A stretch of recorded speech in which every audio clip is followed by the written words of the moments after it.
Ndị be anyị ekene m unu nke onye chinya zere ndụ nwoke ndụ nwanyị. To the non-speaking Igbo tribe, I decree that it is beautiful all around you. N'ụbọchị nke tata, isiokwu nchọka n'ebe anya na-abụ ihe a na-akpọ omenala, nke ndị Igbo na-akpọ culture. Gịnị bụ omenala? Omenala bụ ụzọ ndị si ebi ndụ ha, ụzọ maọbụ otu ndị si ebi ndụ ha. Abịa n'ihe abụọ omenala ndị ụzọ abụọ. Nke mbụ bụ omenala a na-afụ anya, nke abụọ bụ omenala anaghị afụ anya. Omenala a na-afụ anya bụ omenala nke ị ga-afụ anya metụkwu ya aka, ma omenala anaghị afụ anya ịma mfụ ya anya ịma mmetụ ya aka. Omenala a na-afụ anya ka a na-akpọ material culture n'asụsụ bekee. Ebe omenala anaghị afụ anya bụ nke a na-akpọ non-material culture. Ka anyị na-ebezi anya na ọmụmaatụ nke ọbụla n'imefa. Abịa na omenala a na-afụ anya nke ngwa ọnụ na-akpọ material culture, ọmụmaatụ nke mbụ bụ nri. Nri so n'ihe eji mara obodo ọbụla. Ndị Igbo nri eji mara ha bụ akpụ na ofe onugbu, ofe nsara na ofe ọbụla dị iche iche ha na-esi.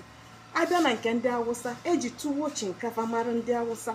Abịa na Yoruba, eji ewedu na amara wee mara ndị Yoruba. Ihe a bụ nri dị iche iche, onye ọbụla na-afụ nri ọ na-eri anya metụ ya aka. Omenala ọzọkwa na-afụ anya, ọmụmaatụ ya bụ ekike. Obodo ọbụla nwe ka ha si eke ekike. A na-afụ ekike akwa a na-eyi n'arụ, a na-afụ ya na-emetụ ya gịnị aka. Ọmụmaatụ omenala ọzọ a na-afụ anya bụ ụlọ. Otu ndị Awụsa si alụ ụlọ ha dị iche na otu ndị Igbo si alụ ụlọ. Ndị Igbo na-egbu ụlọ ha ọfụma, ifu ụlọ onye Igbo ụlọ ịma na onye Igbo rụrụ ụlọ. Ọzọ dịka ibie, ndị ọcha nwe ka ha si alụ ụlọ nke fa na-alụ.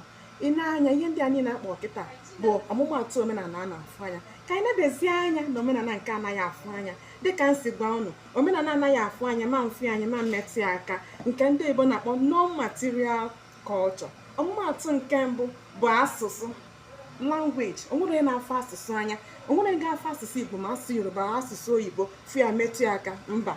Ọmụmaatụ ọzọ omenala anaghị afụ anya bụ ekele. Otu ndị Igbo na ndị Awụsa na ndị Yoruba na ndị ọcha si ekele dị iche iche, anaghị afụ ekele anya.